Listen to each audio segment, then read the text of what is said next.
Sejak berdiri pada tahun 2003, KPK mendapat kepercayaan dan antusias yang tinggi dari masyarakat. Laporan pengaduan masyarakat yang diterima KPK di tahun 2019 berkisar pada angka 6.000 laporan. Direktorat Pengaduan Masyarakat KPK menerima banyak sekali pengaduan dari masyarakat terkait tindak pidana korupsi ataupun permasalahan hukum yang sedang dihadapi oleh masyarakat. Beberapa kasus yang banyak masuk ke Direktorat Pengaduan Masyarakat KPK namun belum dapat dikategorikan sebagai tindak pidana korupsi, antara lain dana desa, dana bos, pungli, dan tindak pidana lainnya. Pengaduan tersebut belum dapat ditindaklanjuti oleh KPK, kecuali terdapat informasi adanya dugaan korupsi dan keterlibatan penyelenggara negara di dalamnya. Mengapa? Karena kewenangan KPK terbatas. Sesuai dengan Pasal 11 Ayat 1 Undang-Undang Nomor 19 Tahun 2019 tentang Komisi Pemberantasan Tindak Pidana Korupsi, yaitu sebagai berikut. Lalu, siapa saja yang dimaksud penyelenggara negara yang menjadi kewenangan KPK? Banyak orang beranggapan bahwa direktur perusahaan swasta, kepala sekolah, kepala desa, lurah, camat, kepala dinas, dan jabatan sipil lainnya sebagai kewenangan KPK. Padahal, menurut Pasal 2 Undang-Undang Nomor 28 Tahun 1999, penyelenggara negara yang menjadi kewenangan KPK yaitu jaksa, hakim, menteri, gubernur atau wakil gubernur, bupati atau wali kota, dan lain-lain. Lalu, bagaimana tindak lanjut pengaduan mengenai pejabat selain kewenangan KPK? Apa yang dilakukan KPK terhadap pengaduan tersebut?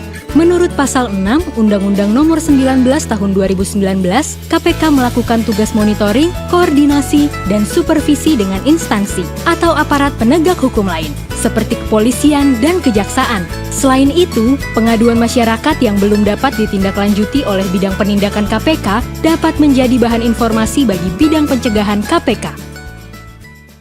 Komisi Pemberantasan Korupsi, KPK, belum berapa lama ini, menyepakati kerjasama dengan 21 kementerian dan lembaga terkait dengan penanganan pengaduan dalam upaya pemberantasan korupsi.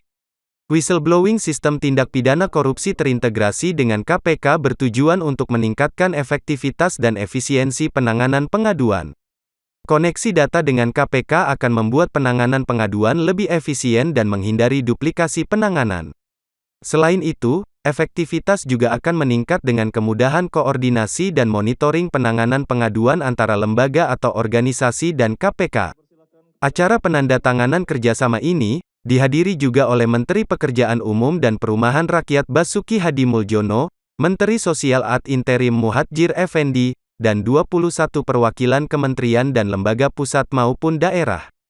Sebanyak 21 kementerian dan lembaga itu adalah Kementerian Agama, Kementerian Keuangan, Kementerian Pendidikan dan Kebudayaan, Kementerian Sosial, Kementerian Ketenagakerjaan, Kementerian Energi dan Sumber Daya Mineral, Kementerian Pekerjaan Umum dan Perumahan Rakyat, Kementerian Perhubungan, Kementerian Lingkungan Hidup dan Kehutanan, Kementerian Kelautan dan Perikanan, Kementerian Desa dan Pembangunan Daerah Tertinggal dan Transmigrasi, Kementerian Agraria dan Tata Ruang, Badan Pertanahan Negara, Kementerian Koperasi dan Usaha Kecil dan Menengah, Badan Pengelola Keuangan Haji, Pemerintah Daerah Provinsi Jambi, Pemerintah Daerah Provinsi Lampung, Pemerintah Daerah Provinsi Kalimantan Barat, Pemerintah Daerah Provinsi Sulawesi Barat, PT Perkebunan Nusantara 3, Persero, PT Angkasa Pura II, Persero, dan PT Bank Pembangunan Daerah Jambi.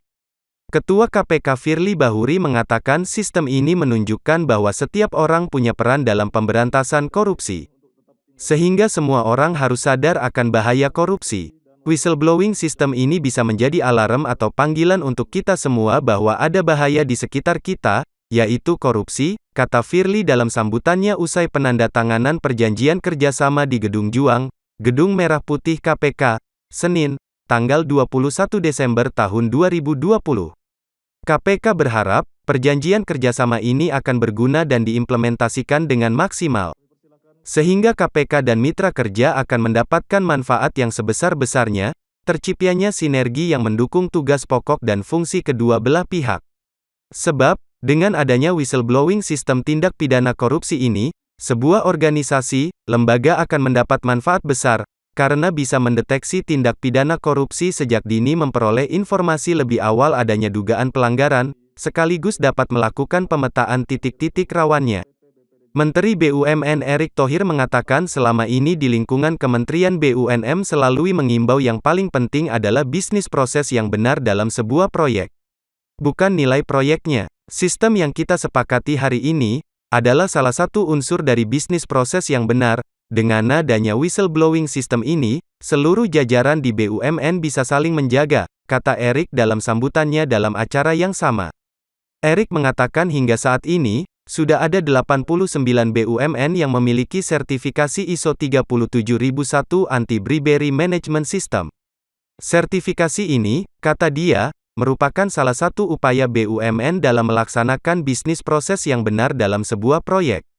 Menteri Pendayagunaan Aparatur Negara dan Reformasi Birokrasi Cahyokumolo mengatakan kerjasama ini adalah salah satu upaya melakukan reformasi birokrasi yang menjadi prioritas pemerintah saat ini. Ia mengatakan selama 1 tahun ini, kementeriannya menyeleksi dan memonitor 3.826 kementerian dan lembaga baik pusat dan daerah. Dari jumlah itu, hanya 360 yang bisa dinyatakan bebas korupsi. Ini sangat memprihatinkan, kata dia. Ia mengatakan selama ini selalu mengimbau dan mengingatkan kepada seluruh aparatur sipil negara untuk berhati-hati dan selalu transparan, sehingga masyarakat bisa mendapatkan pelayanan terbaik dan cepat.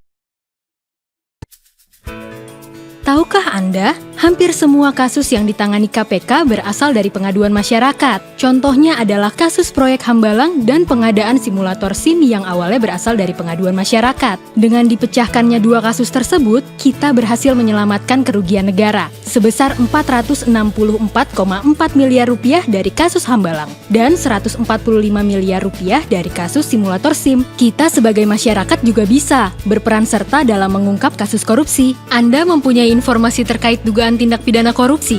Silakan melapor kepada Direktorat Pengaduan Masyarakat KPK melalui WhatsApp, SMS, telepon, KPK Whistleblowing System, email, pos atau datang langsung ke Gedung Merah Putih KPK. Dalam laporan pengaduan jangan lupa uraikan secara tertulis hal-hal berikut.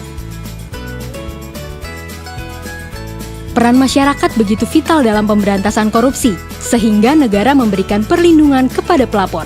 Mari kita wujudkan Indonesia bersih dari korupsi. Apa ya sebenarnya yang dapat dilakukan pelapor sebelum melaporkan kepada aparat penegak hukum? Mari kita simak hal berikut. 1. Hal pertama yang harus Anda lakukan jika mencurigai adanya tindak pidana korupsi adalah mengumpulkan data awal. Contohnya, untuk dugaan adanya TPK yang dilakukan pejabat negara dengan cara menjual tanah negara di bawah harga pasar untuk mendapatkan keuntungan pribadi. Maka data awal yang perlu Anda cari yaitu dokumen yang dapat menjelaskan bahwa pejabat negara tersebut menjual di bawah harga wajar. Salah satu dokumen contohnya adalah akta jual beli atau sertifikat, kwitansi penjualan, atau keterangan dari pihak penjual. 2. Susun pemahaman atas kasus. Lihat dokumen yang telah ada dan lakukan analisis untuk memahami dugaan awal. 3. Mendata kebutuhan dokumen setelah dilakukan pemahaman atas data awal tersebut. Maka kita harus membuat list dari data apa lagi yang diperlukan untuk memperkuat analisis kita. 4. Identifikasi sumber penyedia informasi atau dokumen. Misalnya dalam daftar tersebut, Anda mencantumkan salah satunya adalah SK Menteri Keuangan untuk melihat prosedur penjualan aset negara. Maka, Anda dapat mengidentifikasi salah satu sumber yaitu dari open source internet. 5. Kategori data yang diperoleh sesuai relevansi. 6. Analisis data dan kasus secara detail. Pelanggaran hukum, nilai kerugian negara, modus pelaku, ditambah cek dan recheck. 7. Susun laporan kasus. Setelah Anda yakin bahwa dugaan awal tersebut sesuai dengan dokumen yang Anda kumpulkan, maka langkah selanjutnya adalah susun laporan kasus sesuai dengan kriteria pengaduan yang baik. Terakhir, pengaduan kasus siap untuk diantarkan kepada KPK atau aparat penegak hukum lain, seperti kepolisian atau kejaksaan. Jika menemukan adanya dugaan tindak pidana korupsi, segera laporkan ke Direktorat Pengaduan Masyarakat KPK. Laporan akan diterima dan diverifikasi. Jika hasil verifikasi menjadi kewenangan KPK, KPK akan melakukan penelaahan. Bila ditemukan dugaan tindak pidana korupsi serta dilengkapi data pendukung, maka laporan akan ditindaklanjuti dengan pengumpulan informasi dan hasilnya akan dikoordinasikan dengan internal KPK atau instansi terkait lainnya. Selanjutnya, KPK akan menginformasikan hasil tindak lanjut laporan kepada pelapor. Mari wujudkan Indonesia bersih dari korupsi. Apa yang terjadi pada pengaduan Anda? Seluruh pengaduan akan diproses melalui mekanisme sebagai berikut. 1. Pengaduan akan diterima oleh Direktorat Pengaduan Masyarakat. 2. Pengaduan akan diverifikasi. 3. Jika benar-benar terdapat dugaan korupsi dengan data pendukung awal yang kuat serta memenuhi kriteria pelaporan yang baik, maka pengaduan tersebut akan ditelaah oleh petugas. 4. Dalam tahap ini, petugas akan menganalisa pengaduan dan data pendukung. Petugas juga bisa berkomunikasi dengan pelapor bila diperlukan. Jika kasus tersebut layak untuk ditindaklanjuti, petugas akan mengumpulkan bahan dan keterangan lebih lanjut. Jika pengaduan telah ditangani aparat penegak hukum lainnya, maka KPK akan melakukan koordinasi dan supervisi. Lalu, mengapa pengaduan tidak dapat ditindaklanjuti oleh KPK? Penyebab terbesar adalah karena belum ada data pendukung yang biasa kita sebut bukti permulaan.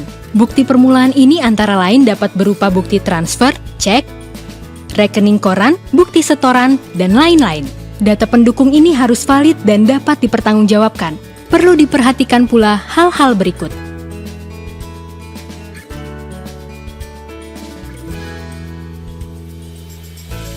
Sedangkan, berdasarkan pasal 184 ayat 1 KUHP dikatakan bahwa alat bukti yang sah ialah keterangan saksi, keterangan ahli, surat, petunjuk, dan keterangan terdakwa. Untuk itu, KPK mengharapkan masyarakat yang menyampaikan laporan pengaduan dapat menyertakan bukti permulaan atau data yang mendukung dugaan tindak pidana korupsi.